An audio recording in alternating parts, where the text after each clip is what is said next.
আজ আমাদের সঙ্গে অতিথি হিসেবে আছেন চিকিৎসক ও মিডিয়া ব্যক্তিত্ব জনাব আব্দুল নূর তুষার। তুষার ভাই, আপনাকে আমাদের অনুষ্ঠানে স্বাগত জানাচ্ছি। তুষার ভাই, আমরা তো অনেক বিষয় নিয়ে কথা বলি।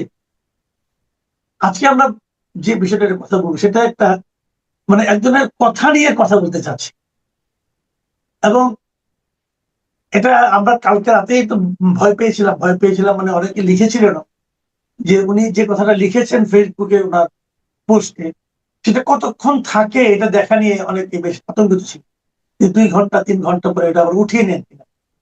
আপনি নিশ্চয়ই বুঝতে পারছেন এই উঠিয়ে নেওয়ার যে প্র্যাকটিসটা, এটা যার ছিল সে মাহফুজ আলম কথা বলছি।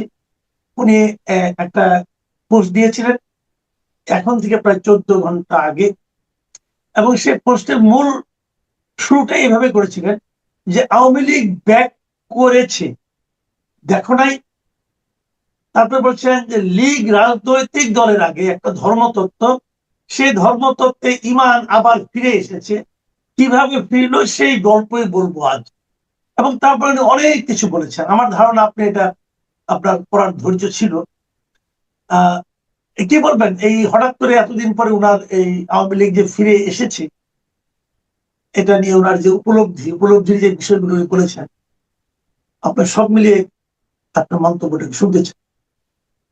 আমি তো বিতর্কের লোক। আমার কাছে মনে হচ্ছে এই পুরো স্টেটমেন্টটা প্রত্যেকটা যুক্তি স্ববিরোধী এবং নিজেই নিজেকে খণ্ডিত করেছে। আর পুরো বিষয়টাকে আমার মনে হচ্ছে বহু বছর আগে সাধু সন্ন্যাসীরা ধ্যান করতে বসতেন, তারপরে ধ্যান থেকে জেগে উঠে বলতেন আমি কোথায়। আচ্ছা, মাহফুজ অত্যন্ত বুদ্ধিমান এবং জ্ঞানী ব্যক্তি। সে অনেক পড়াশোনা করে বলে আমি শুনেছি। সে বিভিন্ন পড়াশোনা করা লোকদের সঙ্গে মেলামেশাও করেছে, এবং আমি বুঝতে পেরেছি আমার সঙ্গে তার মেলামেশা নাই, মানে আমি আসলে সেরকম পড়াশোনা করি নাই, আমি সেই দলে পড়ি না আর কি। কিন্তু আমি তার এই ব্যাপারটাকে পছন্দ করি যে সে অনেক পড়াশোনা করে, চিন্তা করে। আমার ভালো লাগে, দূর থেকে দেখলেও আমি খুবই তার এই বিষয়টা পছন্দ করি। কিন্তু আমার মনে হয়েছে এই জন্যই যে একটা ধ্যানী লোক ওই হঠাৎ জেগে উঠে, যেমন আমাদের ধর্মে আছে আসহাবে কাহাফ, কাহাফের গুহায় যে সাহেবরা ছিল আর কি। তো এরা ঘুম থেকে জেগে উঠে ওই একই প্রশ্ন করেছিল, আমি কোথায়, আমরা কোথায়।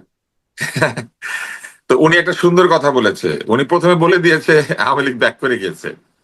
আচ্ছা, তার মানে উনি এটা ধ্যানের মাধ্যমে প্রাপ্ত হয়েছে যে আওয়ামী লীগ ব্যাক করেছে। তারপরে বলেছে যে এইটা একটা ধর্মতত্ত্ব, ধর্মতত্ত্বে ইমান ফেরত আসে। ধর্মতত্ত্বে ইমান ফেরত আসে না, যারা ধর্মতত্ত্ব পালন করে তাদেরটা থাকেই, ওটা কোনো কারণে যায় না। যেমন যখন অভিযোগ করা হয়েছে যে আওয়ামী লীগ কেন ক্ষমা চায় না বা আওয়ামী লীগ কেন কোনো অনুশোচনা করে না, এই জন্যই করে না। অতএব তাদের ওইটা শক্ত আছে, তারা কোনো অনুশোচনা বা কোনো দুঃখ প্রকাশ বা কোনো ভুল স্বীকার কিছুই তো করে না। এইবার আসেন, সে বলেছে যেদিন 24কে 71-এর বিরুদ্ধে দাঁড় করিয়েছিল স্বাধীনতার বিরুদ্ধে শক্তি, তার মানে স্বাধীনতার বিরুদ্ধে শক্তি টিকে ছিল। আওয়ামী হম। লীগের ব্যাক করার কথা বলছে, কিন্তু স্বাধীনতার বিরুদ্ধে শক্তি তার মানে টিকে ছিল, এবং তারা 24কে 71-এর বিরুদ্ধে দাঁড় করিয়েছে। তো খুব চমৎকার, আপনি তো তখন উপদেষ্টা ছিলেন, আপনি তো তখন মেটিকুলাস ছিলেন, আপনি তখন ডক্টর ইউনূসের সাথে বিদেশে বেড়াতে গিয়েছেন, যেখানে পিটার হাস সেলফি তুলে আর আপনারা মঞ্চে উঠেন। তো সেইখানে থাকা অবস্থায় উনি বুঝেন নাই যে স্বাধীনতার বিরুদ্ধে শক্তি সক্রিয়। কারা ভাঙলো এই স্বাধীনতার বিরুদ্ধে শক্তির মূর্তিগুলা? ভাঙলো মুজিবনগরের যে স্মৃতিসৌধ আছে, ভাঙলো বিভিন্ন জায়গায় মুরাল থেকে খুদে খুদে আহ ধ্বংস করে দিল। মুক্তিযুদ্ধের আহ বহু নেতার নামে মেডিকেল কলেজ বা এইসব আছে সেগুলোর নাম বদলাইলো। তখন আপনি তো কিছু বলেন নাই। তখন কি জুলাইয়ের যে ইমান, সেই ইমানে ঘাটতি পড়ে গেছিল? তাই না? জুলাইয়েরও তো একটা ইমান আছে, তাই না? জুলাইও তো একটা তত্ত্ব, জুলাইও তো একটা বিশ্বাসের জায়গা। সেই বিশ্বাসে ঘাটতি হয়েছিল যে ওনারা বলতে পারেন নাই। তারপরে বলেছে যেদিন ডানপন্থীদের উত্থানের জন্য অন্তরীণ সরকারের লোকজন কাজ করা শুরু করেছে, উনি নিজে অন্তরীণ সরকারের ভিতরে, উনি দেখেন ওনার চোখের সামনে দিয়ে এটা হচ্ছে, অন্তরীণ সরকারের লোকেরা কাজ করা শুরু করেছে। উনি তখন ধ্যানে ছিলেন, চুপ করেছিলেন, উনি তখন অন্য দুনিয়াতে ছিলেন।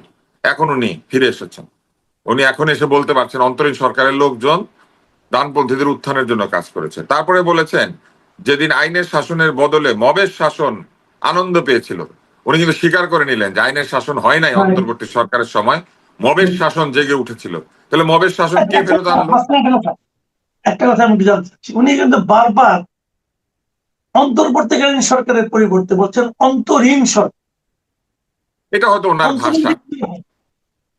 মানে এটা অন্তরীণ এটা তো অন্য হয়তো অর্থ। অন্য অন্য অন্য একটা ভাষা, এটা হতে পারে, এটা আহ, এটা হয়তো উনি নিজে নিজে একটা মানে তৈরি করে নিয়েছেন ভাষাটা। আমি যেমন মাঝে মাঝে উপদেষ্টাদের উপদুষ্টু বলি, উনি সেরকম অন্তরীণ বলছেন। মানে অন্তরীণ শব্দের অর্থ হচ্ছে যারা কিনা আটক আছে কোথাও, রাইট, অন্তরীণ। রাইট। হ্যাঁ। হ্যাঁ, তো এইটা নিয়ে আমার একটা কথা রয়েছে আর কি। তো তারপরে বলেছেন লীগ সেদিনই ব্যাক করেছিল যেদিন উগ্রবাদীরা মাজারে হামলা করেছে। উগ্রবাদীরা মাজারে হামলা করেছে, আপনাদের স্বরাষ্ট্রমন্ত্রী ছিল না একটা জাহাঙ্গীর নামে একজন ভদ্রলোক? হ্যাঁ, উনি তো এক ধরনের আহ, কি বলে আহ, মানে আইয়ামে জাহাঙ্গীরই তৈরি করলেন। উনি প্রশ্ন করলে উত্তর দেন হচ্ছে আলু পটলের দাম, তারপর বলেন টমেটোর মূল্য, কি কি জানি বলেছিলেন, মনেও থাকে না এগুলা। তো সেগুলো যখন করছিলেন উনি তখন কোথায় ছিলেন? ওই যে জেগে উঠলো মবের শাসন, মবের শাসন বন্ধ করার কাজ কার ছিল? স্বরাষ্ট্রমন্ত্রী ছিল। উনি গভীর রাতে হঠাৎ সাংবাদিকদের ডেকে এনে ব্রিফ করেন। উনি ওনার পদত্যাগ যে চায় তার পাশে দাঁড়িয়ে মাথা নাড়েন। হ্যাঁ হ্যাঁ, 48 ঘন্টার মধ্যে পদত্যাগ করতে বলেছে তাকে, মাথা নাড়ে। তো এই মাথা নাড়া আপনি দেখেন নাই, তখন তো কিছু বলেন নাই। তারপরে বলেছে সেদিনই লীগ ব্যাক করেছে যেদিন হিন্দুদের উপর নিপীড়ন নিয়ে মজলুমরা চুপ ছিল। হিন্দুদের উপর নিপীড়ন হয়েছে, তার মানে উনি সেটা স্বীকার করে নিলেন। আচ্ছা, রাইট। তারপরে বলেন সেকুলার মূল্যবোধে বিশ্বাসী মানুষজন সরকার প্রযোজিত ডানপন্থার উত্থানে ভয় পেয়েছিল। তো সেকুলাররা ডানপন্থীর উত্থানে যদি ভয় পেয়ে থাকে, এটা উনি খুশি হলেন না কেন? তাই না? ওনারা তো সেকুলার শব্দগুলিকে বাদ দিয়েছিলেন। ওনাদের কাছে তো বাংলা হচ্ছে একটা সেকুলার ভাষা, আর উর্দু, হিন্দি, ফার্সি এগুলা হচ্ছে গিয়ে বিপ্লবের ভাষা। ওনারা তো ইনকিলাবকে জিন্দাবাদ দেন, কিন্তু বিপ্লব দীর্ঘজীবী হোক তো বলেন না। ওনারা তো বাংলাদেশের কোনো জয়ধ্বনি দেন না। ওনারা যে কোনো বাংলাদেশে একটা জয়ধ্বনি দিতেন, যেমন হাবিবুর রহমান সাহেব এসে কারোটা দিবেন না, উনি জিন্দাবাদও বলবেন না, জয়ও বলবেন না। সেজন্য উনি চালু করেছিলেন বাংলাদেশ চিরজীবী হোক, যেটা কিনা আবার পরে সরকার গ্রহণ করে নিয়েছিল, এমনকি আওয়ামী লীগ পর্যন্ত গ্রহণ করে নিয়েছিল। হ্যাঁ, তো তাইলে ওনারা এরকম একটা তৈরি করতেন, বিপ্লব চিরজীবী হোক। না, কিন্তু ওনারা তো সেটা বলেন না। ওনাদের কাছে বিপ্লবের চেয়ে ইনকিলাব বেশি ভালো লাগে। তো ওনারাই তো এটাকে ফেরত করেছেন। তারপরে বলেছেন সেদিনই ব্যাক করেছে যেদিন এই দেশে হিরো বানানো হয়েছিল মবস্টারদের। কোন কোন মবস্টার, কোন মবস্টার হিরো হয়েছিল? আপনি তাহলে মবস্টারদেরকে চিনেন? ডরে তো উনি এখনো মবস্টারদের নাম বলতে পারছে না। উনি আবার বলে সেকুলাররা নাকি ডানপন্থীকে ভয় পেয়েছিল। উনি মবস্টারদের নাম বলে না কেন?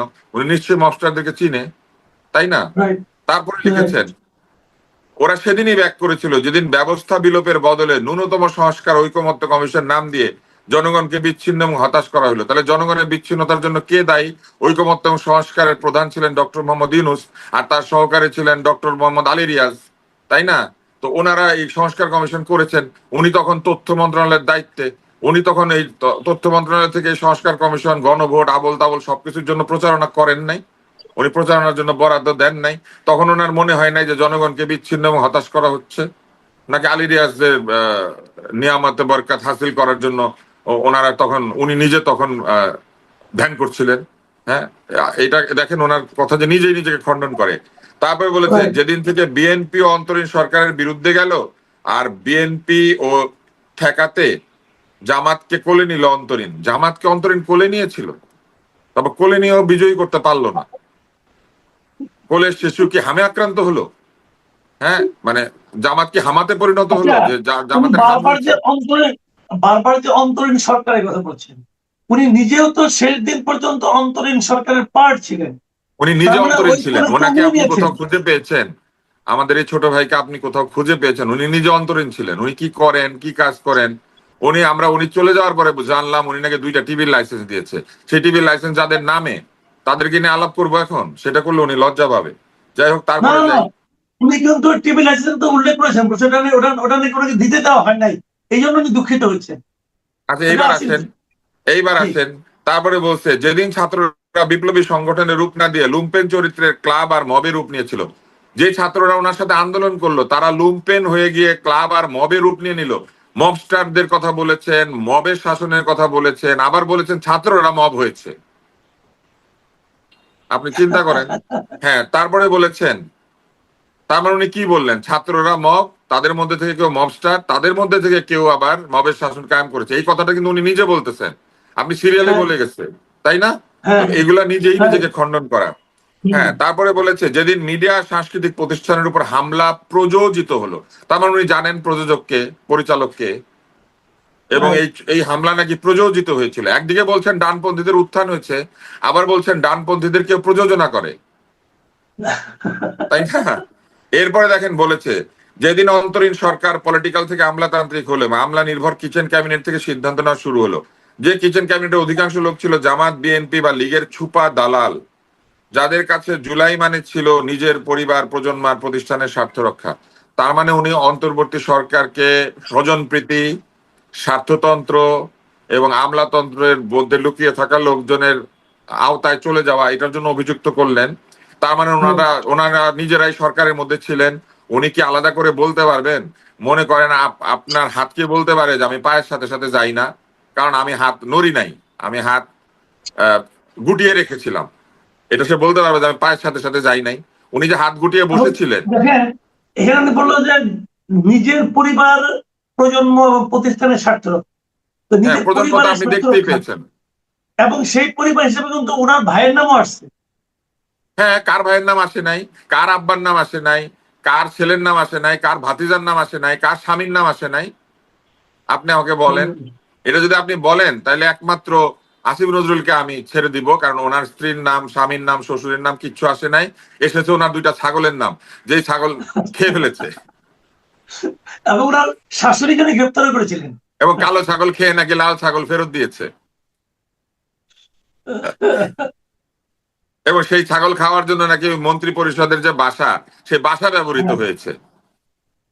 এরপরে বলেছেন সেদিনই ব্যাক করেছিল যেদিন ক্যাম্পাসে ক্যাম্পাসে গণতন্ত্রের বদলে সংঘতন্ত্র জয়ী হলো। তার মানে আপনি দেখেন, এই যে ডাকসু নির্বাচন বা অন্যান্য নির্বাচন, সেখানে উনি অভিযোগ করেছেন যে ওখানে গণতন্ত্র বিজয়ী হয় না, ওখানে সংঘতন্ত্র বিজয়ী হলো। সবচেয়ে বেশি দুঃখ পাবে সাদিক কায়েম, সবচেয়ে বেশি দুঃখ পাবে ওই যে একটা ছেলে কি কি বলে, সকালবেলা মাইচ শুরু করবে, রাত্রেবেলা মাইচ শেষ হবে। ওরা খুব দুঃখ পাবে না? কারণ ওরা তো, তারপর ওই যে একটা ছেলে সর্বমিত্র, যে কিনা সর্বশত্রুর মতো হাতে লাঠি নিয়ে ঘুরে, তাই না? ওরা দুঃখ পাবে না? কারণ উনি বলছেন যে গণতন্ত্রের বদলে নাকি সংঘতন্ত্র জয়ী হয়েছে। সবাই ভোট দিয়েছে, তাহলে উনি বলুক যে গণতন্ত্র আসে নাই এই ক্যাম্পাসগুলিতে। তারপর উনি বলছে যেদিন নতুন মিডিয়া অনুমোদনে বাধা দেওয়ার জন্য একজোট হয়েছিল কিচেন ক্যাবিনেট, নতুন মিডিয়া অনুমোদন দিলে কি জুলাই সফল হয়ে যাইতো? নতুন মিডিয়া কাদেরকে দিয়েছে আমরা দেখি নাই। উনি যে লাইসেন্স গুলি দিয়েছে কাদেরকে দিয়েছে আমরা দেখি নাই। সারা জীবন আওয়ামী লীগের সাথে ব্যবসা করার লোককে দেয় নাই। আমি নাম দিয়ে দিয়ে বলতে পারি, আমি এটা বলবো না। আমি যাদেরকে দিয়েছে তারা পাক, তারা করুক, তারা করলে আমরা খেটে খাই, আমরা হয়তো ওখানে গিয়ে আমি আর আপনি টক শোতে দাওয়াত পাবো। হ্যাঁ, এছাড়া আমাদের আর কি বলার আছে? আমাদেরকে কোনোদিন দিবে? আমাদেরকে লাইসেন্স দিবে? আমাদেরকে পারমিট দিবে? আমাদেরকে টিভি চ্যানেলের নিচে একটা মুদির দোকান খুলতে দিবে? এগুলো বললে হবে? তারপরে আসেন, লীগ সেদিনই ব্যাক করেছিল যেদিন জুলাই ঘোষণাপত্র বা সনদের প্রক্রিয়া তুলে দেওয়া হয়েছিল আমলাতন্ত্র আর ভেস্টেড ইন্টারেস্ট গ্রুপের হাতে। কে তুলে দিয়েছে? ডক্টর মোহাম্মদ ইউনূস তুলে দিয়েছে। তাইলে তো উনি কি সেটার দায় অস্বীকার করতে পারবেন? উনি সেখানে ছিলেন না। এই সনদ আমলাতন্ত্রের হাতে তুলে দেওয়া হচ্ছে এরকম কথা যখন উনি বলছেন, উনি সেখানে ছিলেন না। তারপরে ছিল যেদিন বাম শাহবাগী পিটাইলে আনন্দ পেয়েছিল মজলুমগণ, উনি এটা কি বললেন? তার মানে উনি বলতে চান যে শাহবাগী নাম দিয়ে যাদেরকে প্রহার করা হয়েছে, বাম বলে যাদেরকে প্রহার করা হয়েছে, মেঘমল্লারকে পিটান দেওয়া হয়েছে, এগুলা করা ঠিক হয় নাই। তাহলে তখন বলেন নাই কেন? তখন উনি কেন দেখতে যান নাই তাদেরকে হাসপাতালে? তখন ওনার মনে দয়া জাগে নাই কেন? ছাগল খেতে ব্যস্ত ছিলেন। এবার আসেন, বলেছে যেদিন দেশে কাওয়ালি ইনকিলাবি কালচারের মতো রিপ্রেসিভ কালচার ব্যবস্থা দিয়ে বাঙালি জাতীয়তাবাদ মোকাবেলায় মহারম্ভ হয়েছিল, বাঙালি জাতীয়তাবাদের পক্ষেও নেই এবং কাওয়ালি। তাই তো মনে হচ্ছে। এবং না না, কিন্তু আপনি আমাকে এই জিনিসটা বলেন, ওনারা তো কিন্তু জুলাইয়ের ভিতরে পরিষ্কার বিরোধিতা করেছে। সমালোচনা করলেন, লক্ষ্য করেন তুষার ভাই, উনি কিন্তু ইনক্লাবিক কালচারের সমালোচনা করলেন। আবার ইনকিলাব মঞ্চ কিন্তু একটা ছিল, তারা কিন্তু আরেক হুজুগ তুলছিল। আসলে ভার্চুয়ালি উনি ইনকিলাব মঞ্চেরও সমালোচনা করলেন। তো এটা কি সবিরুদ্ধ? তখন তো অন্য ভূমিকায় ছিল। আর উনি এই দেশে কাওয়ালি ইনকিলাবি কালচারকে রিপ্রেসিভ কালচার বললেন। খুব ভালো কথা উনি বলেছেন, আমি এটা নিয়ে কোনো তর্ক করব না। আমি তো ওনার সব কথা ঠিক বলে মেনে নিচ্ছি।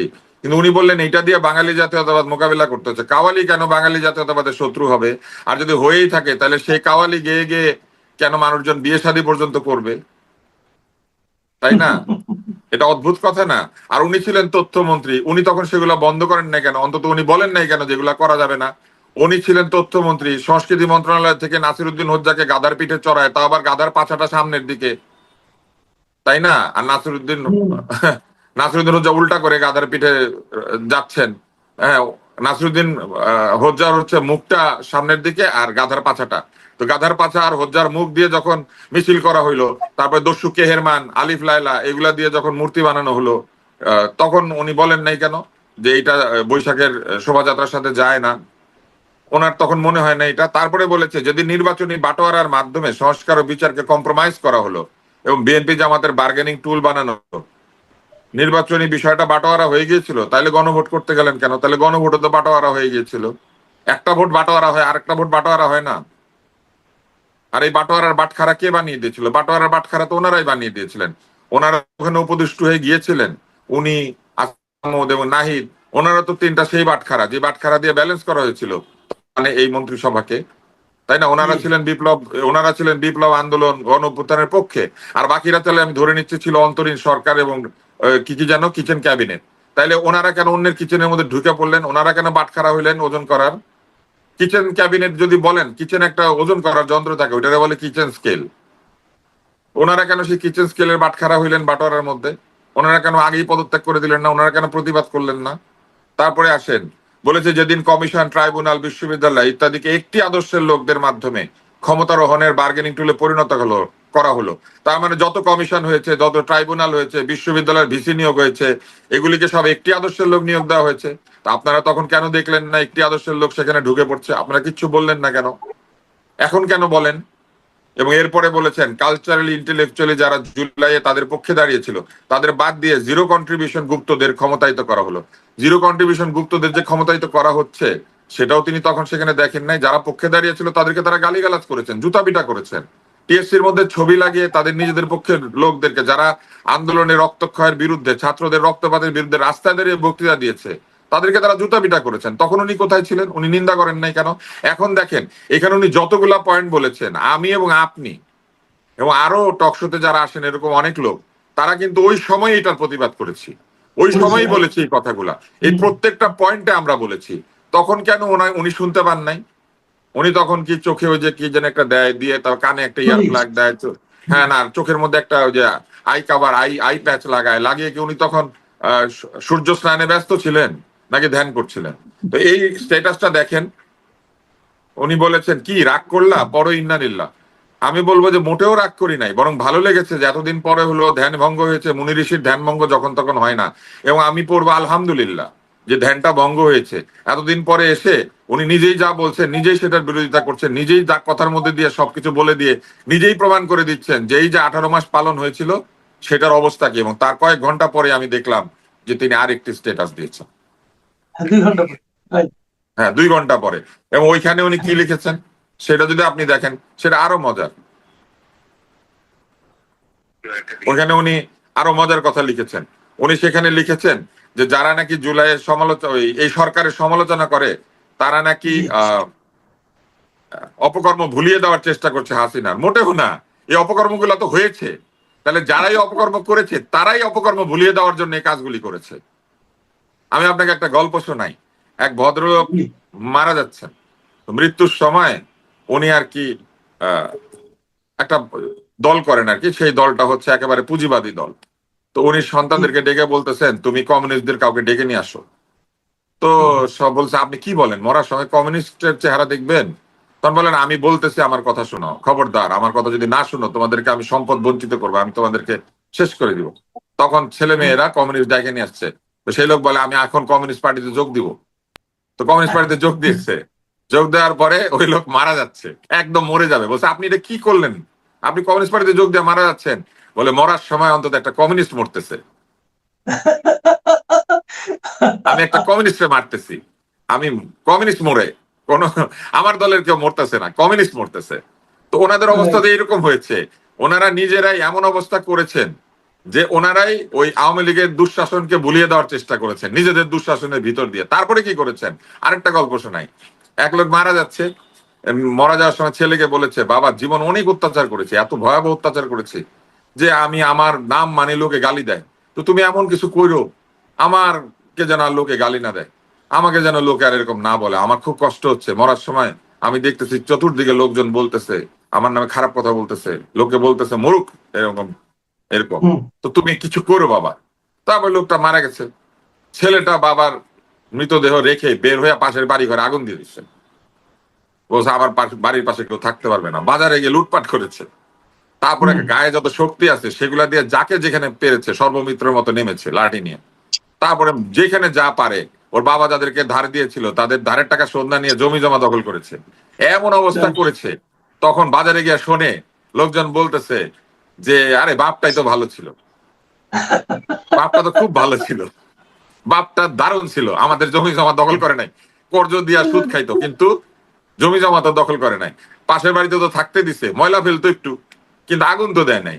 তো এই যে কাণ্ডটা ঘটিয়েছে অন্তরীণ সরকার, এই অন্তরীণ সরকারই তো এই কাজটা করেছে।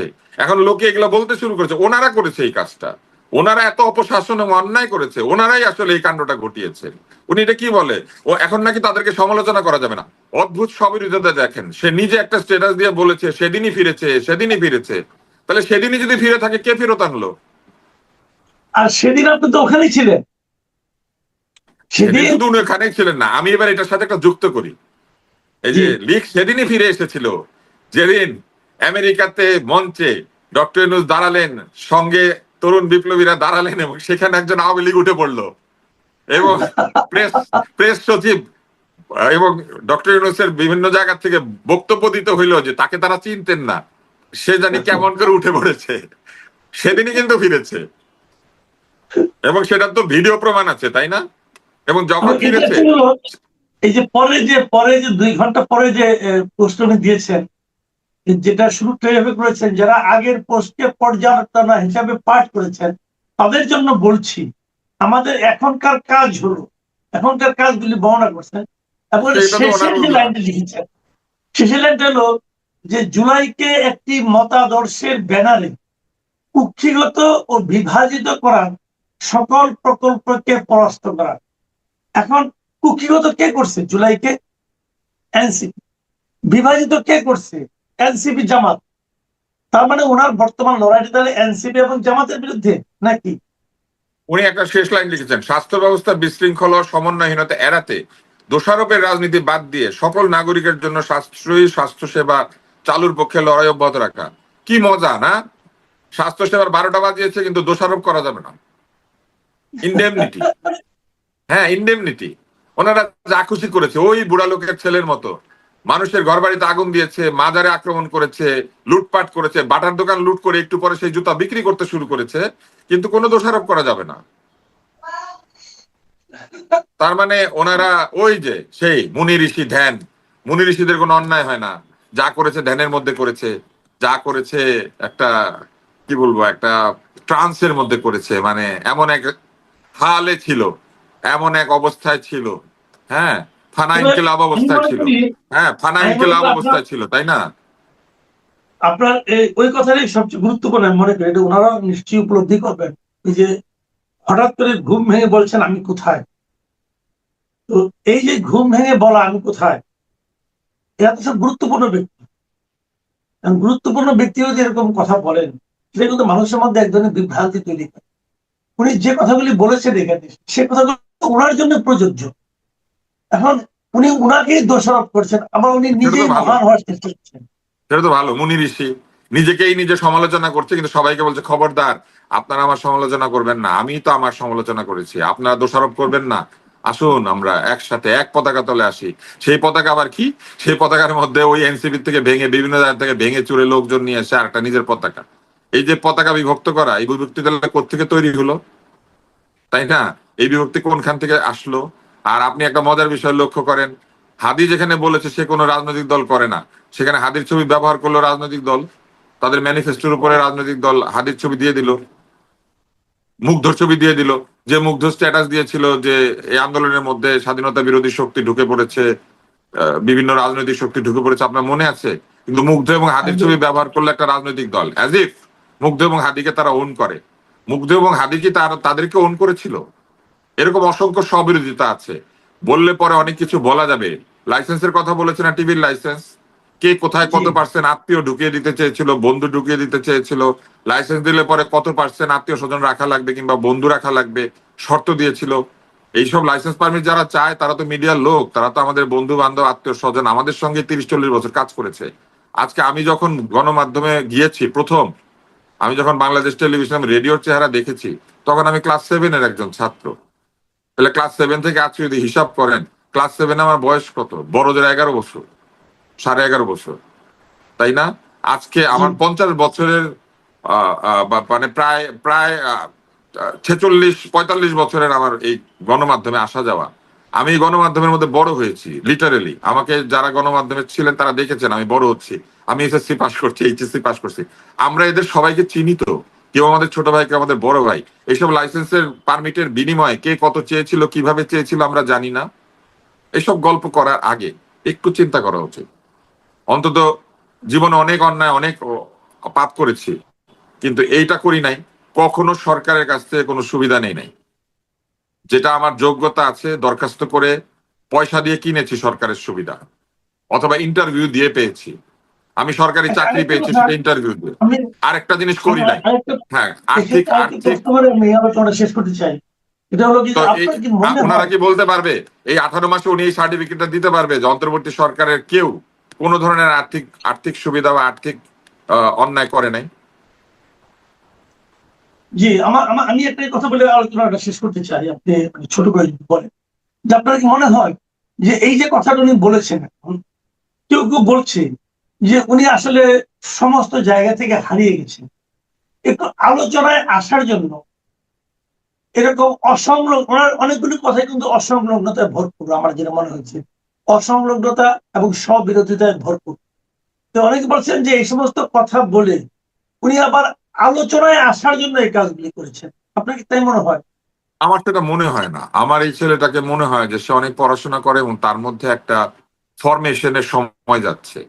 আপনি যদি ওইভাবে চিন্তা করেন, যারা বুদ্ধিমান, যাদের পড়াশোনা আছে, যারা লেখাপড়া করে, যারা চিন্তা করে, তাদের মধ্যে একটা ফরমেশনের একটা সময় যেতে থাকে এবং সে প্রতিনিয়ত যত জানে, যত বোঝে, তত সে আরো ভালো হয়ে ওঠে, আরো আরো রিফাইন্ড হয়।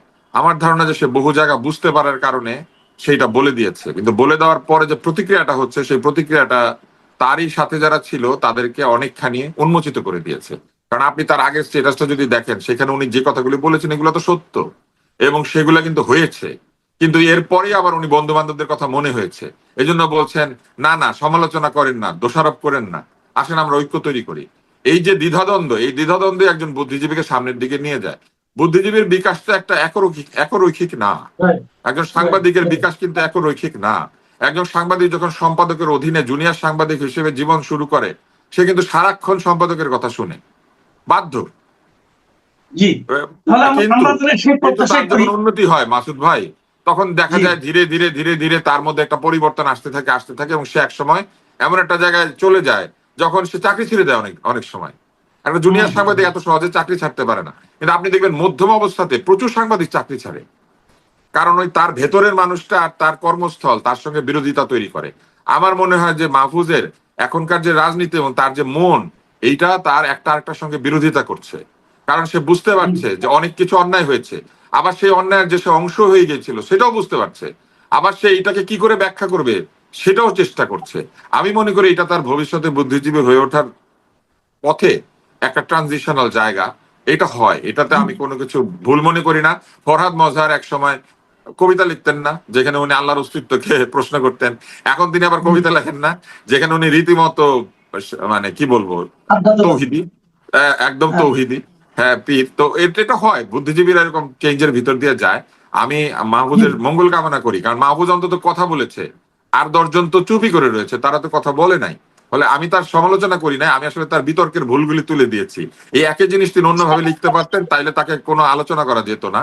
কিন্তু সেটার জন্য নিম্ন বর্গের মানুষ হইতে হবে আমার মতো।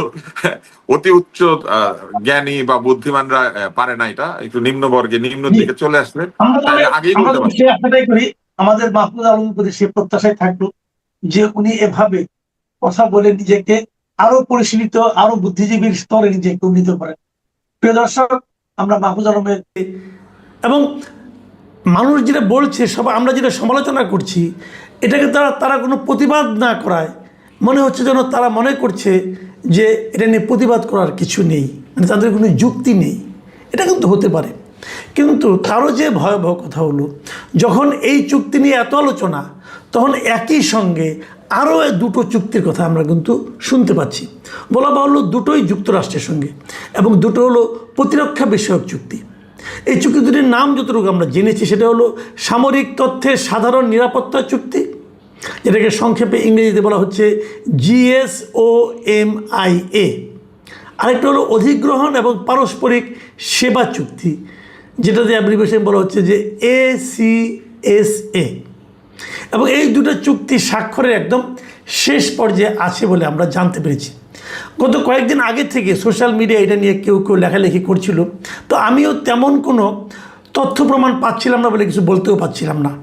কিন্তু আজকে আমি একটা দেখলাম যে মেরিটাইম ইনসাইট নামক একটা আন্তর্জাতিক মিডিয়া, তারাও এই চুক্তির কথা বলেছে, এবং তারা যে নিউজটা করেছে সেই নিউজের শিরোনামটা আপনারা দেখুন। শিরোনামে বলা হচ্ছে US plans two deploy warship in Bangladesh closer to India and China.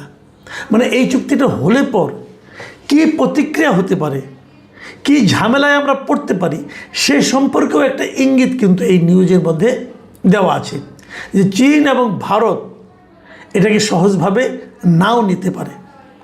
এখন প্রশ্ন হলো চুক্তিতে কি আছে। আমরা চুক্তি বিষয়টা যদি বোঝার চেষ্টা করি, এই চুক্তিতে যে কথাটা বেসিক্যালি বলা হয়েছে, অনেক কথার ফাঁক দিয়ে যেটা বলা হয়েছে যে মার্কিন যুদ্ধজাহাজ এবং সামরিক বিমান এগুলো বাংলাদেশের বন্দর এবং বিমান ঘাঁটিগুলো জ্বালানি সংগ্রহ, রক্ষণাবেক্ষণ এবং লজিস্টিক সহায়তার জন্য ব্যবহার করতে পারবে। মানে আমাদের নৌবন্দর, আমাদের বিমানবন্দর যুক্তরাষ্ট্র তাদের প্রয়োজন অনুযায়ী ব্যবহার করতে পারবে। এখন তারা ব্যবহার করে কি করবে? দেখুন, এইগুলি কিন্তু খুব একটা বেসিক পয়েন্ট। আমাদের নৌবন্দর কোনগুলো? চট্টগ্রাম বন্দর বলেন, পায়রা বন্দর বলেন, পটুয়াখালী নৌঘাটি, হ্যাঁ, এবং কক্সবাজারের বিএনএস পেকুয়া যে সাবমেরিন ঘাঁটি আছে, তারা কিন্তু এটাও ব্যবহার করতে পারবে। এখন যদি ব্যবহার করতে পারে, সেই বিষয়টাকে ভারত এবং চীন কিভাবে নেবে? তারা কি খুশি হবে? এই বন্দরগুলো যদি ধরা যাক, কথার কথা, আমরা যদি ভারতকে ব্যবহার করতে দিতাম, এখন আলাপ বাদ দেন, ধরা যাক শেখ হাসিনার আমলে, তখন যদি বাংলাদেশ এই ঘাঁটিগুলো ইন্ডিয়াকে ব্যবহার করতে দিত, সারা দেশে কী হতো বলুন তো? একটু তুলকালাম কাণ্ড হয়ে যেত। তারা বলতো দেশ বিক্রি করে দিচ্ছে, আমরা গোলামিতে ঢুকে যাচ্ছি, গোলামি চুক্তির মধ্যে ঢুকে যাচ্ছি, আমরা অন্য দেশের করদ রাজ্যে পরিণত হচ্ছি বলতো। কিন্তু কারা বলতো? সেই চেহারাগুলো আপনারা জানেন। সেই লোকগুলি এখন কি করছে? সেই লোকগুলো কেউ কি প্রতিবাদ করেছে? কেউ কি একটা শব্দ উচ্চারণ করেছে? তাহলে যে গোলামি হয়নি সেটা নিয়ে তাদের চিৎকার চেঁচামেচি আমরা দেখেছি, কিন্তু যে গোলামি হয়ে যাচ্ছে, চুক্তির নাম টাম সবই ঠিক হয়ে গেছে, কী হবে তাও আমরা ইন্টারন্যাশনাল মিডিয়াগুলোতে এগুলো নিয়ে লেখালেখি চলছে, সেগুলো নিয়ে আমাদের মিডিয়াও চুপ, এবং আমাদের ওই দেশপ্রেমিক লোক যারা গোলামির কথা শুনলে পরে যাদের গায়ের রক্ত টকবক করে ফুটতে থাকে, সেই লোকগুলি এখন হিম শীতল রক্ত নিয়ে চুপচাপ বিচরণ করছেন হাসি মুখে। কেন হচ্ছে এটা? কেন করতে দিচ্ছি আমরা? কেবল এটাই না, এরপরে কিন্তু অন্য অন্য সামরিক স্থাপনাও কিন্তু আমাদেরকে ব্যবহার করার জন্য দিতে হবে মার্কিন যুক্তরাষ্ট্রকে। আপনাদের মনে আছে কিছুদিন আগে অন্তর্বর্তীকালীন সময়, সরকারের সময়, কক্সবাজারের এখানে মার্কিন সেনাবাহিনীদের মহড়া করার জন্য এসেছিল। তখন আমরা অনেকে প্রতিবাদ করেছিলাম যে এটা কেন করতে হচ্ছে। তখন সারা ওই গভর্নমেন্ট নানাভাবে ব্যাখ্যা করেছিল যে এটাকে রুটিন ওয়ার্ক, হ্যান ওয়ার্ক, ত্যান ওয়ার্ক, নানা কিছু। আপনাদের এটাও মনে আছে, নিশ্চয়ই মনে থাকার কথা, যে বিগত স্বৈরাচারী শাসক যাকে আমরা বলি শেখ হাসিনা, তার আমলে শেখ হাসিনা কিন্তু বলেছিলেন যে যুক্তরাষ্ট্র তাদের নৌবাহিনীর ব্যবহারের জন্য, সামরিক বাহিনীকে ব্যবহার করতে দেওয়ার জন্য আমাদের সেন্ট মার্টিন দ্বীপ এবং তার আশেপাশের এলাকাগুলো ব্যবহার করতে চেয়েছিল, এবং বলেছিল ওগুলো ব্যবহার করতে দিলে শেখ হাসিনার কোনো সমস্যা হবে না, শেখ হাসিনাকে তারা ক্ষমতায় টিকিয়ে রাখবে। এই সমস্ত কথা শেখ হাসিনা বলেছিল, আমরা বিশ্বাস করিনি। আমরা বলেছি শেখ হাসিনা এমনি আমাদের একটা জুজুর ভয় দেখাচ্ছে। কিন্তু এখন আমরা কি দেখছি? শেখ হাসিনা বলছিল এগুলো যদি আমি ব্যবহার করতে না দিই তাহলে আমাকে হয়তো সরে যেতে হতে পারে। এখন আমরা কি দেখছি? শেখ হাসিনাকে সরে যেতে হয়েছে, শেখ হাসিনা দেশ ছেড়ে চলে গেছে। এটার পেছনে অন্য কারণও আছে, আমি অবশ্যই বলবো। শেখ হাসিনার অপশাসন, শেখ হাসিনার গণতন্ত্র হরণ, মানুষের ভোটাধিকার হরণ, অবাধ লুটপাটে সায় দেওয়া, এরকম অনেক কিছুই আছে। অপরাধের কোনো শেষ নেই। কিন্তু তারপরও যখন এই কথাটা মিলে যায়, তখন কিন্তু অনেকে বলবেন যে এই যুক্তরাষ্ট্রের একটা ভূমিকা আছে শেখ হাসিনাকে সরিয়ে দেওয়ার ক্ষেত্রে। আপনাদের মনে আছে কয়েকদিন আগে এই আমরা যেটাকে জুলাই আন্দোলন বলছি, সেই আন্দোলনের যিনি প্রধান ব্যক্তি যারা ছিলেন, তাদের যিনি গুরু হিসেবে পরিচিত ছিলেন মিস্টার ফরহাদ মাজহার, উনিও কিন্তু কয়েকদিন আগে বলেছেন যে উনি এখন বুঝতে পেরেছেন যে এই আন্দোলন অথবা শেখ হাসিনার পতন অথবা ক্ষমতার পরিবর্তন যাই বলি না কেন, এর পেছনে মার্কিন যুক্তরাষ্ট্রের একটা বড় ভূমিকা আছে। মার্কিন যুক্তরাষ্ট্রের ইন্টারেস্টটা কোথায়, সেগুলো আমরা ধীরে ধীরে টের পাচ্ছি। প্রথমে হলো বাণিজ্য চুক্তি, এবং তারপরে এখন হচ্ছে এই প্রতিরক্ষা চুক্তিগুলো। তাহলে তো সেই একই কথা হলো। শেখ হাসিনাকে আমরা দেশ থেকে তাড়িয়ে দিলাম, শেখ হাসিনাকে আমরা বললাম এগুলি করেছে, আমরা বললাম শেখ হাসিনা জুজুর ভয় দেখাচ্ছে, কিন্তু এখন দেখা যাচ্ছে সেগুলোই তো বাস্তবায়িত হচ্ছে। আচ্ছা, আমরা হাইপোথেটিক্যালি ধরি যদি এই ঘটনাগুলি ঘটে যায়, আমাদের কি হবে? ভাবুন তো, যুক্তরাষ্ট্র এখানে কেন এই ঘাঁটিগুলি করতে যাচ্ছে? ঘাঁটি মানে তাদের অবস্থান নিতে যাচ্ছে কেন? কারণ কিন্তু একটাই, যে এই যে সামুদ্রিক অঞ্চলটা আছে, যে ভূরাজনৈতিক যে ব্যাপারটা আছে, এই সামুদ্রিক অঞ্চলে প্রভাবটা কার? ভারতের এবং চীনের। ভারত এবং চীনের এই প্রভাব যেটা বিস্তার করে আছে, এর বিপরীতে যুক্তরাষ্ট্র তার প্রভাব এখানে খাটাতে যাচ্ছে।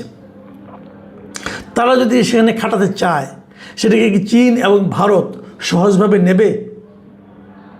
ভাবুন, আপনারা ভাবুন, নেবে? নেওয়ার কোনো কারণ আছে? চীনের সঙ্গে যুক্তরাষ্ট্রের কী সম্পর্ক, এটা তো আমরা কদিন আগেই দেখলাম। যুক্তরাষ্ট্র তার দলবল নিয়ে, ট্রাম্প তার দলবল নিয়ে, এলন মাস্ক সবাইকে নিয়ে, যত ব্যবসায়িক টাইকুন আছে সবাইকে নিয়ে চীনে এসেছিলেন। চীনের প্রেসিডেন্টের সঙ্গে দেখা করেছেন, আলোচনা করেছেন, তারপর বিফল মনোরথ হয়ে ফেরত গেছেন। তারা চীন থেকে কিছুই পাননি। চীন বুঝিয়ে দিয়েছে যে যুক্তরাষ্ট্রের সঙ্গে চোখে চোখ রেখে কথা বলার সামর্থ্য তারা অর্জন করেছে। এখন যদি আমাদের এই সমুদ্র অঞ্চলে যদি যুক্তরাষ্ট্র তার প্রভাব বিস্তার করতে আসে, যদি আমাদের বিমান ঘাঁটিগুলো তাদের সামরিক বিমান ব্যবহার করার সুযোগ পায়, যেটা চীনও পায় না এবং ইন্ডিয়াও পায় না, তো তারা কি এটা সহজভাবে নেবে? নেবে না। না নিলে কী হবে? যুক্তরাষ্ট্র এবং চীন মুখোমুখি হবে। কোথায় মুখোমুখি হবে? আমাদের সমুদ্র এলাকায় মুখোমুখি হবে। আমরা হব চীন এবং যুক্তরাষ্ট্রের যে বিরোধ, সেই বিরোধের ক্ষেত্র। আমরা আমাদের জমি দেব, যে তোমরা আমাদের জমিতে বসে যুদ্ধ করো। তখন সেই জমিটার কী অবস্থা হবে? তা আমরা কেন দুইটা পরাশক্তির যুদ্ধের মাঝখানে নিজেদেরকে স্যান্ডউইচ বানানোর জন্য এত আগ্রহ দেখাচ্ছি? এটা কি আমাদের স্বার্থে নাকি যুক্তরাষ্ট্রের স্বার্থে? আমাদের সরকারের মধ্যে কি কেউ কেউ আছেন যারা যুক্তরাষ্ট্রের স্বার্থ রক্ষার জন্য উদ্গ্রীব হয়ে আছেন? তারা কারা? তাদেরকে আমরা চিনি? আপনি চিনেন? আমার তো মনে হয় সবাই চিনে। সেই জায়গাতে আমরা বেরোবো কীভাবে? এবং সবচেয়ে দুর্ভাগ্য যে কথাটা, যেটা আমি বারবার বলে আসছি, যে এই ঘটনা ঘটাচ্ছে, হয়তো এমন হতে পারে আমাদের সরকার একটা চাপের মধ্যে আছে, আমাদের সরকার ভয় পাচ্ছে, কিন্তু আমাদের সরকারকে সেই ভয় থেকে বের হওয়ার জন্য আমাদের বিরোধী দল বলেন, তারা কি করছে? তারা কি কোনো ভূমিকা রাখছে? তারা যদি জনগণকে সঙ্গে নিয়ে এই বিষয়গুলো প্রতিবাদ করত, তাহলে হয়তো আমাদের সরকার বলার সুযোগ পেত যে আমার দেশের জনগণ এগুলো চায় না, কাজে এইটা আমরা করব না। কিন্তু সেই সুযোগটা কি সরকার পাচ্ছে অথবা নিচ্ছে? সরকার নিজেও বলতে পারতো যে আমার দেশের জনগণ এগুলো চায় না। সরকার জনগণের কাছে পুরো বিষয়টা ওপেন করে দিতে পারতো, কিন্তু সেগুলো কোনো কিছুই আমরা আলোচনা করব। এর ফাঁকে আবার আরেকটি, যেটা গুজব বলে মোটামুটি অনেকে বলার চেষ্টা করছেন, কিন্তু পর্দার আড়ালে কিন্তু এটা নিয়ে আসলে খুব সিরিয়াস আলোচনা হচ্ছে। সে আলোচনাটা হলো যে পাকিস্তানের প্রধানমন্ত্রী এবং পাকিস্তানের যিনি এই মুহূর্তে ডিফ্যাক্টো প্রধানমন্ত্রী, বা ডিফ্যাক্টো রাষ্ট্রপতি, তিনি সেনাপ্রধান ফিল্ড মার্শাল অসীম মুনির। তো তিনিও বাংলাদেশে আসবেন। কোন একটা দূতাবাসের পক্ষ থেকে, হয়তো পাকিস্তান দূতাবাসের পক্ষ থেকে বলা হয়েছে, যেটি বোগাজ একটি কথা, কিন্তু আলোচনা হচ্ছে বাংলাদেশে তারা যদি আসেন। তো সেক্ষেত্রে রাজনীতির যে কোর্স অফ অ্যাকশন, সেটি একেবারে রিভার্স, 180 ডিগ্রি রিভার্স হয়ে যাবে আমাদের রাজনীতি এবং পাক ভারত উপমহাদেশের রাজনীতি। তো সেই বিষয়গুলো যখন ঘটবে, সেই সময়টাতে বিএনপি রাষ্ট্র ক্ষমতায় আছে, তারেক রহমান সাহেব এই মুহূর্তে দেশের প্রধানমন্ত্রী, এবং এই জিনিসগুলো আমরা কিভাবে সামাল দেব এবং আমাদের জন্য কি কি পরিণতি অপেক্ষা করছে এবং এই মুহূর্তে কি পরিস্থিতি এবং পরিবেশ তৈরি হচ্ছে, সে বিষয়ে আলোচনা করব। আপনারা জানেন যে এই মুহূর্তে চীন সারা দুনিয়ার অর্থনীতির কেন্দ্রবিন্দু। তারা একটা মিলিটারি পাওয়ার গড়ে তুলেছে, আনবিটেন। এখন পর্যন্ত কোনো যুদ্ধ তারা করেনি, কোনো পরাশক্তির সঙ্গে তারা কোনো যুদ্ধ করেনি, কিন্তু যে যুদ্ধগুলো হয়েছে সাম্প্রতিক সময়, প্রায় সব যুদ্ধে তাদের প্রযুক্তি, তাদের মেধা, তাদের অর্থ ব্যবহৃত হয়েছে। সেটা আফ্রিকা বলেন, সেটা ইরান বলেন, সেটা শ্রীলঙ্কা বলেন, কিংবা ধরুন এই যে এখন মায়ানমার। তো মায়ানমারে যে যুদ্ধটা চলছে, এই যুদ্ধ অ্যাবসলিউটলি, এখানে আমেরিকা এই যুদ্ধটা করছে বিভিন্ন ফ্রন্টে। সেই যুদ্ধের মধ্যে চীনের প্রযুক্তি, চীনের অর্থ এবং লজিস্টিক সাপোর্ট নিয়ে মায়ানমারের জান্তা সরকার আজকের দিন পর্যন্ত প্রচণ্ড প্রতাপ নিয়ে টিকে আছে। তো কাজে চীন যুদ্ধক্ষেত্রে উপস্থিত নেই, কিন্তু না থেকেও সে তার পাওয়ারটাকে শো করতে পারছে। অন্যদিকে ইরানের যুদ্ধ এবং ইউক্রেনের যুদ্ধ, ইউক্রেনের যুদ্ধ যেভাবে চীন নিজে, রাশিয়া এবং একই সঙ্গে ইরান, তারা সম্মিলিতভাবে এই ইউক্রেন যুদ্ধটা রাশিয়ার পক্ষে চালাচ্ছে। উত্তর কোরিয়া তো সরাসরি সেখানে হাজার হাজার সৈন্য দিয়ে তারা সাহায্য করছে রাশিয়াকে। আর অন্যদিকে আমেরিকা এবং ফুল ন্যাটো, ইউরোপ, তাদের যত অস্ত্র, যত গোলাবারুদ, যত ভাড়াটিয়া সৈন্য, মানে যা কিছু আছে সব কিছু দিয়ে ভ্লাদিমির জেলেনস্কিকে সহযোগিতা করে এই ইউক্রেন যুদ্ধটা টিকিয়ে রাখার চেষ্টা করছে। কিন্তু ইতিমধ্যে ইউক্রেনের একটা বিরাট অংশ রুশ বাহিনী দখল করে আছে, এবং এই দখল উদ্ধার করা কোনো অবস্থাতেই সম্ভব হবে না। তো বোঝার চেষ্টা করুন যে এই যে যা কিছু গত করোনা সময় থেকে আজ পর্যন্ত এই বিশ্বে ঘটছে, ইনক্লুডিং করোনা সহ, সেই সব কিছু নিয়ন্ত্রণ করছে চীন। এবং ওই সময়টা যখন করোনা হলো, তখন ডোনাল্ড ট্রাম্প কিন্তু বলেই ফেলেছিলেন যে এই করোনা, এটি যে বোগাস, এটা চীনের তৈরি একটা কৃত্রিম জীবাণু, অর্থনীতিকে, বিশ্বকে টালমাটাল করে দিয়ে সারা বিশ্বের ইকোনমি তাদের দিকে নিয়ে যাওয়ার জন্য তারা এই কাজগুলো করছে, আমি এই টিকা ঠিকা কিচ্ছু নেব না। তো সেক্ষেত্রে আসলে ঘটনা যদি চক্রান্তটা তাই হয়ে থাকে, তাহলে এই করোনার যে অভিঘাত, সেই অভিঘাতে পৃথিবীর যত সম্পদ, তার একটা বিরাট অংশ চলে গেছে চীনের কাছে।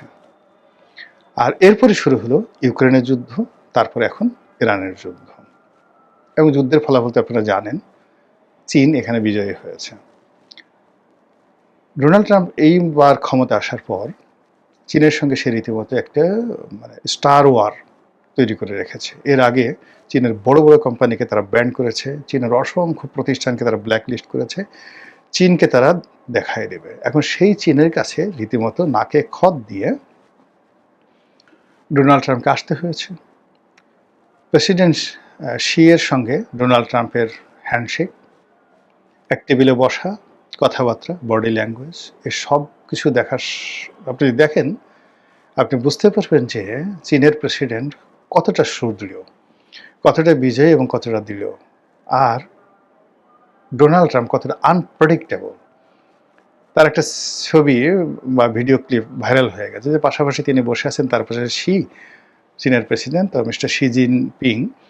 তো শি জিনপিং এর যে ফাইল, সেই ফাইলটির মধ্যে কি লেখা আছে সেটা শি উঠে যাওয়ার পরে তিনি সেটা উল্টে আবার সেটা দেখলেন, বিভিন্ন রকম ট্রল হচ্ছে এটা নিয়ে।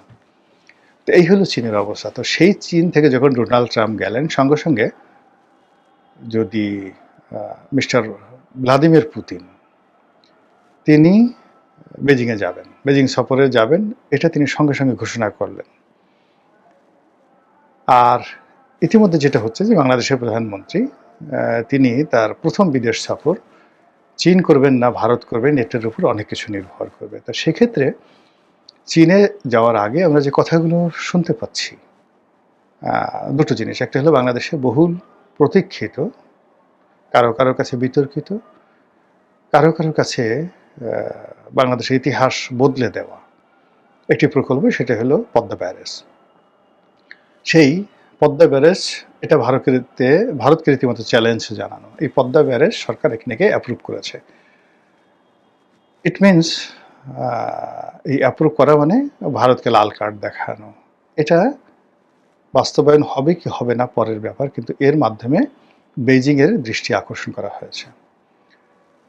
2 নম্বর হলো যে ইউনুস জমানাতে উত্তরবঙ্গকে কেন্দ্র করে একটা এশিয়ার বৃহত্তম সামরিক বিমান কেন্দ্র, এরপরে সেখানে তিস্তা ব্যারেজ নির্মাণ, তিস্তা ব্যারেজের পাশে আবার ওখানে নীলফামারীতে একটা বড় হাসপাতাল, 1000 বেডের চীনা হাসপাতাল তৈরি করার যে প্রকল্প ছিল, সেইগুলো এই সরকার এখন এগিয়ে নেবে। এই কথা এখন সরকারের সব লোক দশমুখে বলছে।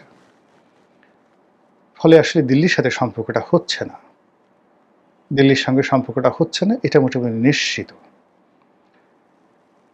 আর চীনে যদি তারেক রহমান সাহেব যান, তাহলে সেখানে গিয়ে তাকে নিশ্চয়তা দিতে হবে যে আমেরিকার সঙ্গে সে যে চুক্তি করেছে সেই চুক্তি সে বাতিল করবে, এবং সেই চুক্তি বাতিল করলে চীনের সঙ্গে আমাদের যে একটা সম্পর্ক, সেটাকে ইংরেজি থেকে বলা হয় স্ট্র্যাটেজিক রিলেশন, কৌশলগত সম্পর্ক। এটা সামরিক হতে পারে, এটা সামরিক তো অবশ্যই হবে, সামরিক অর্থনৈতিক, just like Sri Lanka, just like Nepal এবং মালদ্বীপ, সেটা হয়ে যাবে। এবং সেটা যদি হয়, তারপরেই আপনি দেখবেন যে উইদিন 15 দিন বা 1 মাসের মধ্যে পাকিস্তানের প্রধানমন্ত্রী, যেটাকে এখন অস্বীকার করা হচ্ছে, তিনি আসবেন না, এবং পাকিস্তানের সেনাপ্রধান বাংলাদেশে আসবেন। ইতিমধ্যে একটা খবর আপনারা দেখেছেন যে পাকিস্তান বাংলাদেশকে একটা অত্যন্ত কৌশলগত গুরুত্বপূর্ণ রাফায়েল যে যুদ্ধ বিমান আছে, সেই যুদ্ধ বিমান বাংলাদেশকে দেয়া হয়েছে। এটা মানে বাংলাদেশের যে সামরিক ইতিহাস, কূটনীতির ইতিহাস, এই গত স্বাধীনতার পর থেকে আজ অবধি এটাকে জাস্ট একটা ধাক্কা দিল। এরকম একটা যুদ্ধ বিমান আমরা সেখান থেকে পেলাম, নাম্বার 1। নাম্বার 2 হলো বাংলাদেশের প্রশাসনিক কর্মকর্তারা দল বেঁধে এখন পাকিস্তানে যাচ্ছে। এবং এখানে বলে রাখা ভালো যে আপনারা যত কথাই বলেন না কেন, Pakistan civil service, Pakistan military service এবং judiciary service one of the best service around the world. সারা পৃথিবীতে, শুধুমাত্র মানে যে ভারতবর্ষে নয়, ভারতের জুডিশিয়ারির চাইতে পাকিস্তানের জুডিশিয়ারি অনেক অনেক ঐতিহ্যবাহী। স্টিল তারা সামরিক শাসন, সেনাবাহিনীকে চ্যালেঞ্জ করে, মানে তাদের দেশের ইতিহাস, ধরুন একজন জেনারেল পারভেজ মোশাররফকে অ্যাবান্ডন করে দিল, ক্ষমতাচ্যুত করে দিল।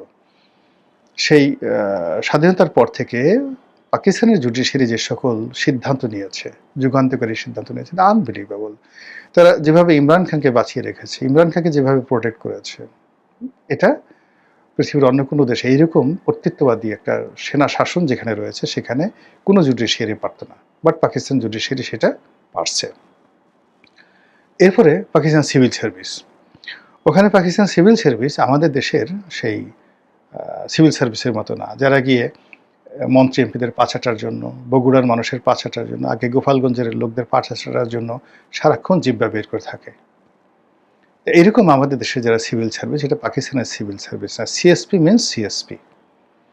ওখানে কথা বলতে হলে আপনাকে ওইভাবে কথা বলতে হবে, otherwise political leader it's okay, আপনি যান, তাফালিং করেন, বাইরে ঘুরেন, আপনি সেখানে ফাটাকেষ্ট হন, অনিল কাপুরের নায়ক হন, does not matter, civil service কিছু বলবে না। কিন্তু সিভিল সার্ভিসকে যদি কোনো ব্যাপারে ডমিনেট করতে হয়, তাহলে আপনাকে ওই ধরনের লেখাপড়া জানতে হবে, সেটা মিলিটারি সার্ভিস হোক আর সিভিল সার্ভিস হোক। ওরা ওই ধরনের একটা যাকে বলে ব্যক্তিত্ব রাখে, যেটা ভারত এখন পর্যন্ত অর্জন করতে পারেনি। ভারতের সিভিল সার্ভিসে ভালো, কিন্তু নট লাইক পাকিস্তান।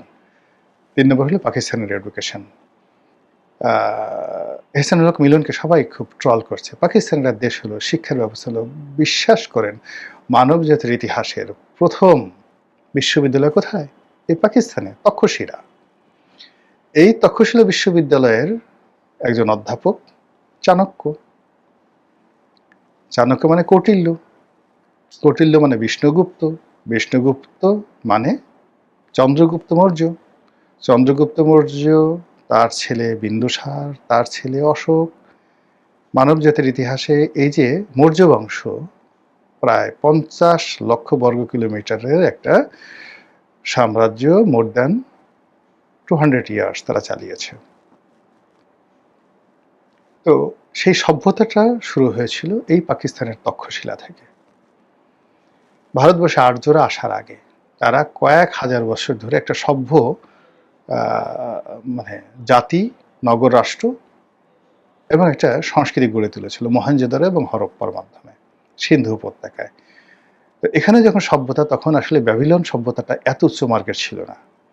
কাজেই পাকিস্তানকে নিয়ে আপনি ঠাট্টা মশকরা করতে পারবেন না। এখন ইসলামাবাদ বিশ্ববিদ্যালয়, লাহোর বিশ্ববিদ্যালয়, লাহোর হাইকোর্ট, আপনি এগুলোর যে ট্র্যাডিশন, এর সঙ্গে আপনি ইন্ডিয়ার আপনি ধরেন কলকাতা বিশ্ববিদ্যালয়, কলকাতা হাইকোর্ট, এলাহাবাদ হাইকোর্ট, জওহরলাল নেহেরু বিশ্ববিদ্যালয়, আইআইটি, ভারতের যে আইআইটি, মানে এগুলোর সঙ্গে আপনি যতই চিন্তা করেন না কেন, শিক্ষা ব্যবস্থায় পাকিস্তান তারা যে পর্যায়ে গেছে, ইভেন তাদের যে ট্রিটমেন্ট, আমরা তো মানে কিছু হলে চলে যাই ভারতে, এখনো পৃথিবীর যে কার্ডিওলজি সব সারা দুনিয়াতে, লন্ডন আমেরিকা থেকে শুরু করে যত বিখ্যাত মানে ভাস্কুলার কার্ডিওলজি বা উইদাউট জাস্ট কার্ডিওলজি, মানে এই যে রক সংক্রান্ত যত জটিল চিকিৎসা আছে এবং কার্ডিওলজির যত জটিল চিকিৎসা আছে, এই জটিল চিকিৎসা সারা দুনিয়াতে যে কাজগুলো করে এর অলমোস্ট 60% হলো পাকিস্তানি ডাক্তার, যারা সারা দুনিয়াকে ডমিনেট করছে। এদের কাছে দেবী সেটি কিচ্ছু না। আমরা শুধু দেবী সেটি আমাদের কাছে বিখ্যাত। আপনি ইংল্যান্ডের কোনো বড় হাসপাতালে যান, আমেরিকার বড় হাসপাতালে যান, স্ক্যান্ডিনেভিয়ান দেশগুলোর হাসপাতালে যান, গিয়ে দেখবেন সেখানকার ভাস্কুলার কার্ডিওলজিস্ট যারা আছেন সব পাকিস্তানি ডাক্তার, প্রিন্সিপাল অথবা প্রফেসর। এবং পাকিস্তানের যে চিকিৎসা ব্যবস্থা আপনি কল্পনাই করতে পারবেন না এখানে বসে। Their food and everything, there culture, তাদের গান, তাদের মিউজিক, তাদের গোলাম আলী, তাদের মেহেদি হাসান, তাদের নূরজাহান বেগম, ও মাই গড, কল্পনাই করতে পারবেন না কোথায় তারা।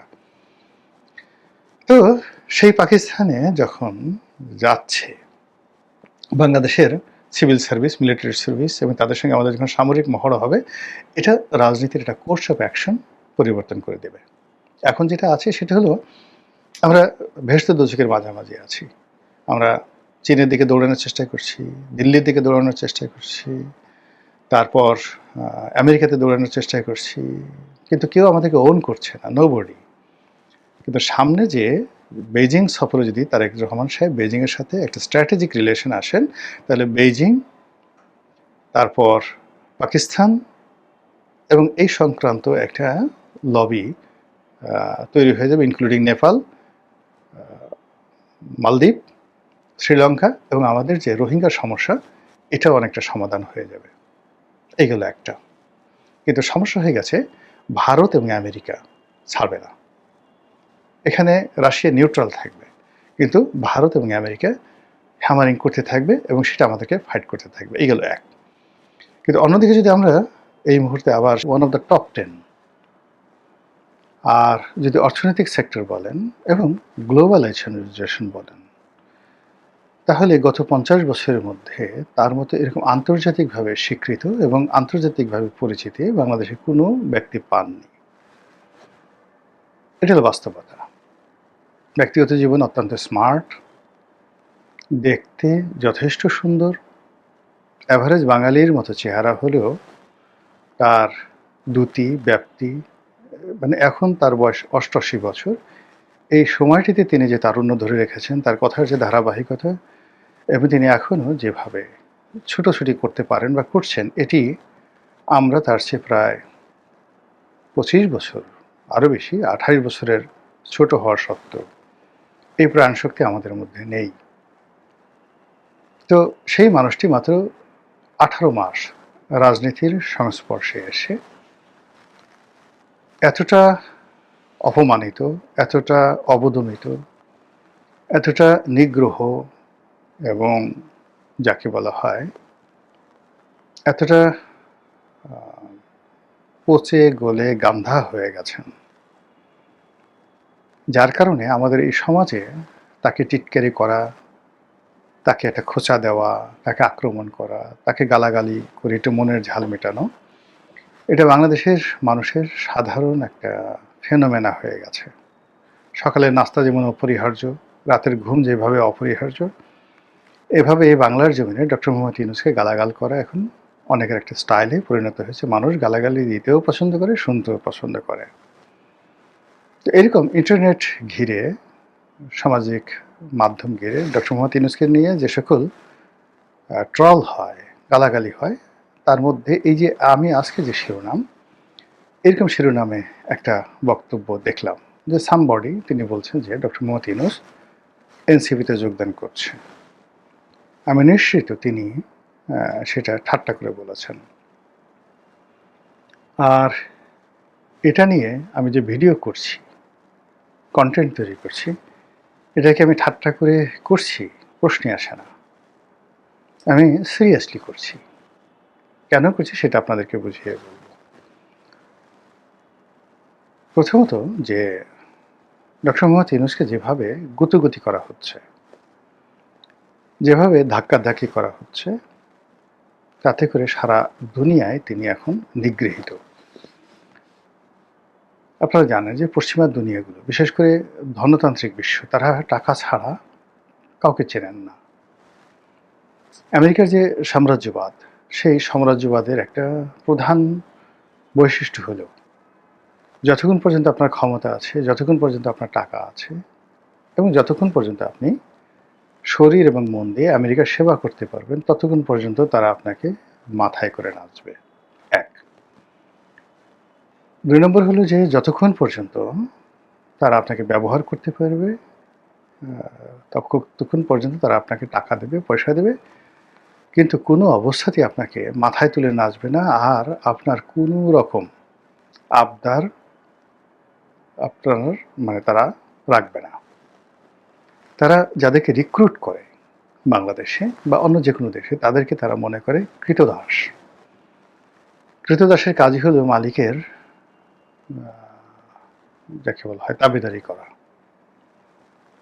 কৃতদাসের কাজই হলো মানুষের মালিকের আনুগত্য করা, মালিকের হুকুম তামিল করা। কিন্তু কৃতদাস মালিকের কাছে কিছু চাইবে, এটা মহাকালের ইতিহাসে কোনো মালিক এটা কখনো গ্রাহ্য করেনি, সহ্য করেনি।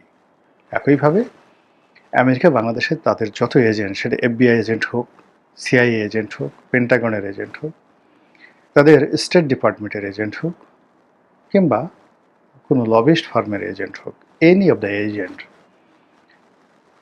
তাদের প্রয়োজনে তারা এজেন্টকে ঘোরায়। কিন্তু এজেন্ট যদি কখনো তাদের কাছে কোনো কিছু চায়, মুহূর্তের মধ্যে তারা সেই এজেন্টটাকে মাইনাসের খাতায় ফেলে দেয়।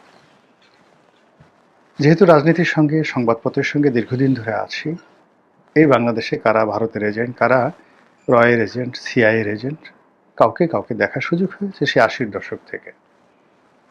সাম্প্রতিক সময় যেমন একজন লোক, শেখ হাসিনার জামানাতেই একজন লোক হঠাৎ করে তিনি নিজেকে আমেরিকার এজেন্ট, আমেরিকার দালাল, CIA-র এজেন্ট, এগুলো প্রকাশ্যে বলার তিনি যাকে বলা হয় মনে করতেন যে এটা বললে বোধহয় তার সম্মান বাড়বে। বউ বাচ্চা নিয়ে আমেরিকান ক্লাবে গিয়ে আড্ডা মারা, রাষ্ট্রদূতদের সাথে ছবি তোলা, আর সেই কথা বিভিন্ন জায়গায় প্রচার করা, এটা তার একটা রোগে পরিণত হলো। আমি যেহেতু ঘনিষ্ঠ ছিলেন, আমি তাকে বুঝেই বললাম যে ভাই, এটার পরিণাম ভালো হবে না। ওরা আপনাকে ব্যবহার করছে এবং তারা আপনাকে জাস্ট লাইক চাকর হিসেবে মনে করছে। আপনি যদি পারেন, তাহলে যে কোনো একটা সুপারিশ করে দেখেন তো সেই কাজটা সে পারে কিনা। তো তিনি বেশ কনফিডেন্ট নিয়ে বললেন যে আপনি বলেন কি করতে হবে, ওরা আমার সব কথা শুনবে, এই ডোনাল্ড লু অমুক লু ইত্যাদি ইত্যাদি আমার সঙ্গে চলে। তো আমি তাকে ছোট্ট একটা জিনিস বললাম যে দেখেন তো এটা পারেন কিনা। আমি জানি যেটা হবে না, তো সেটা সে আর পারেনি, বলছে বা বলেনি, হয়তো বলেছে, কিন্তু ওই ঘটনার পর অর্থাৎ যেই মুহূর্তে সেটা বলেছে সেই ঘটনার পরে একইভাবে আমেরিকা তাকে ব্ল্যাকলিস্ট করে ফেলেছে, সে আমেরিকার খাতায় আর নেই। এখনো লোকজন তাকে অনেকে ভাবে আমেরিকার সাথে তার ভালো সম্পর্ক, কিন্তু আমেরিকার কোনো দপ্তরের সাথে তার কোনো ভালো সম্পর্ক নেই, যোগাযোগটা পর্যন্ত নেই। এই গেল এক। আর এক লোক এরকম ভারতের দালাল ছিল দীর্ঘদিন। তো ভারতের দালাল ছিল, কিন্তু সেই ভারতের কাছ থেকে টাকা নিয়ে সে কিছু কাজকর্ম করার চেষ্টা করেছে, কিন্তু ভারত যখন বুঝতে পেরেছে যে এই টাকা যে উদ্দেশ্যে দেওয়া হয়েছিল সেই উদ্দেশ্যে ব্যবহার না করে সে একটা অ্যাপার্টমেন্ট কিনেছে বা একটা জমি কিনেছে, এরকম একটা কথাবার্তা। দেখা গেল ভারত তার মানে ভিসা বন্ধ করে দিয়েছে, তার জীবন নিয়ে টানাটানি। এবং আওয়ামী লীগ সরকারের আমলে তার ব্যাংক অ্যাকাউন্ট তলব, তাকে ডিবি অফিস এসবি অফিস থেকে শুরু করে যে টানা হেঁচড়া করে তার লোকজনকে যা কিছু করে তার জীবন তছনছ করে দিচ্ছে। কিন্তু সে এখনো বলে বেড়াচ্ছে ভারতের সাথে তার খুব ভালো সম্পর্ক, আর এই ভয়ে অনেক লোক এই তাকে তাদের দালাল বা এজেন্ট হিসেবে নিয়োগ করছে। তো এই হলো আমাদের দেশের যে বিভিন্ন গোয়েন্দা সংস্থা, তারপরে বিভিন্ন যে লোকজন, তাদের কর্মকাণ্ড। তো এইভাবে আমেরিকা বলেন, ভারত বলেন, অন্যান্য যারা বলেন, তারা তাদের এজেন্ট নিয়োগ করে, তারা তাদের লোকজন নিয়োগ করে, তারপর আবার সময় মতো তাদেরকে ছুঁড়ে ফেলে দেয়। তো সেক্ষেত্রে আমেরিকার যারা এই রেজিম চেঞ্জের এজেন্ট ছিলেন শেখ হাসিনার জামানাতে, আমেরিকা তাদেরকে ফেলে দিয়েছে। কোনো অবস্থাতেই আমেরিকা কাউকে ওন করে না, যেটা চীন করে, যেটা রাশিয়া করে। আমি সিঙ্গাপুরের প্রয়াত প্রেসিডেন্ট লি কুয়ানের একটি বক্তব্য শুনছিলাম যে চীনের সঙ্গে তাদের একটা সম্পর্ক হলো, চীন যখন যেটা বলে প্রথমত অনেকক্ষণ শোনে আর চিন্তা ভাবনা করে বলে। যেমন তিনি দেং জিয়াওপিং তার সঙ্গে লি কুয়ানের একটা বৈঠক হলো সিঙ্গাপুরে। তো তিনি তাকে বললেন, দেং জিয়াওপিং বললেন যে তোমাকে আমার খুব ভালো লেগেছে, তো তুমি বেজিংয়ে আসো, তোমার সঙ্গে আমার আবার দেখা হোক। তো লি কুয়ান বললেন যে দেখা করব, তুমি তোমাদের দেশ যখন উন্নত হবে তখন যাব। তো উনি বললেন যে সে তো অনেক বছর লাগবে, ওই সময়টাতে আমি বেঁচে থাকবো কিনা জানি না, তুমি থাকবা কিনা তাও জানি না, তা আসো। তো বোঝার চেষ্টা করেন যে দেং জিয়াওপিং এর তার যে ভিশন কোন পর্যায়ে ছিল। তিনি এই কথাটা বলেছেন ৮০-র দশকের একেবারে শুরুতে, ৮১-৮২ সনে। কিন্তু ৯৬-৯৭ সনে মানে চীন যে পর্যায়ে চলে গেছে, তো ওটা দেং জানতেন, কিন্তু তিনি সেটা বলেননি। দ্বিতীয়ত তার কাছে একটা বিষয় তিনি জানতে চাইলেন, বলতে চাইলেন। যেমন মালয়েশিয়াতে যারা কমিউনিস্ট করত, তো তাদেরকে অস্ত্র দিত, সিঙ্গাপুরের সরকারকে হটানোর জন্য চীন দিত। তো এটা নিয়ে প্রশ্ন করা হলো যে তোমাদের তো রাষ্ট্রীয় পলিসি হলো যে কমিউনিজম এমন একটা ব্যাপার, তারা অন্য দেশের ইন্টারনাল ব্যাপারে ইন্টারফেয়ার করবে না, তো তুমি সিঙ্গাপুরের রেজিম চেঞ্জ করার জন্য মালয়েশিয়ান কমিউনিস্ট পার্টিকে টাকা দিচ্ছ কেন, অস্ত্র দিচ্ছ কেন? তো দেং বললেন যে আমি তো এই বিষয়টা জানি না, আমি খুব দ্রুত জেনে ব্যবস্থা নিয়ে তারপর তোমাকে জানাবো। ঠিক এর ১৮ মাস পরে দেং জিয়াওপিং তাকে বললেন যে তুমি যে অভিযোগ করেছিলে সেটা আমি তদন্ত করেছি, তদন্ত করার পর সত্যতা পেয়েছি, তারপরে সেটা বন্ধ করেছি, নাও ইউ আর সেফ। আমি যেটা পেরেছি এখন আমি তোমাকে এটা বললাম। তো এটা হলো চীনা জাতির কমিটমেন্ট, কথা বলার ধরন, কাজ করার ধরন। এবং তারা তাদের যে রাজনীতির এবং সভ্যতার 5000 ইয়ার্স অফ সিভিলাইজেশন, এটা তারা স্মরণ করে। এবং এখনও চীনের যারা লোকজন, আপনি দেখবেন সেই ইউনানি চিকিৎসা, সেই শিহুয়ানটি, সেই কনফুসিয়াস, সেই তাওইজম, এই জিনিসগুলো নিয়ে তারা আছে। তারা আধুনিক চিন্তা করে না, সব পুরনো চিন্তা ধ্যান ধারণা, এটা করেই তারা আজকের এই জায়গাতে আসছে, দে আর প্রাউড অফ ইট। কিন্তু আমেরিকা হলো জাস্ট আজকের দিনের কথা চিন্তা করবে, not yesterday, even not for tomorrow. আগামীর কথা চিন্তা তারা করে না, গতকালের চিন্তা করে না, আজকের এই বাস্তবতায় ফলে তাদের বন্ধু বানাতে দেরি লাগে না, শত্রু বানাতে দেরি লাগে না। এই জন্য তারা ঘাটাঘাট করে কেটে ফেলে। এবং আপনি তো 100 বছরে আমেরিকার ইতিহাস দেখেন, 100 বছর না, ঠিক 90 বছরে আমেরিকার ইতিহাস দেখেন, প্রথম মহাযুদ্ধ থেকে আজ পর্যন্ত একটি সিঙ্গেল সম্পর্ক তারা রাখতে পারেনি। তো সেই অর্থে বাংলাদেশে যারা আছে তারা আমেরিকার এজেন্ট হয়ে যারা কাজ করেছিল, রেজিম চেঞ্জ করেছিল, শেখ হাসিনার পতন ঘটিয়েছিল, তাদের মধ্যে যদি ইউনূস সাহেব থাকেন, আই ডোন্ট নো, আল্লাহ জানেন, তাহলে তিনি খরচের খাতায় পড়ে গেছেন। কিন্তু ইউনূস তো ধনী ব্যক্তি, তার অনেক টাকা, সারা দুনিয়াতে তার টাকা আছে, বাংলাদেশে তার অনেক টাকা, আপনি আমি সেটা কল্পনাও করতে পারি না। ফলে তার টাকা, তার বুদ্ধি, তার কানেক্টিভিটি, এর কোনো কিছু নিয়ে সে বসে থাকবে না। সে জানে যে আমি যদি দুর্বল হই, অসহায় হই, তাহলে আমাকে শেষ করে দেবে, পাড়িয়ে মেরে ফেলবে। এবং যেহেতু তার ইউরোপে যাওয়ার কোনো সুযোগ নেই, আমেরিকাতে ফিরে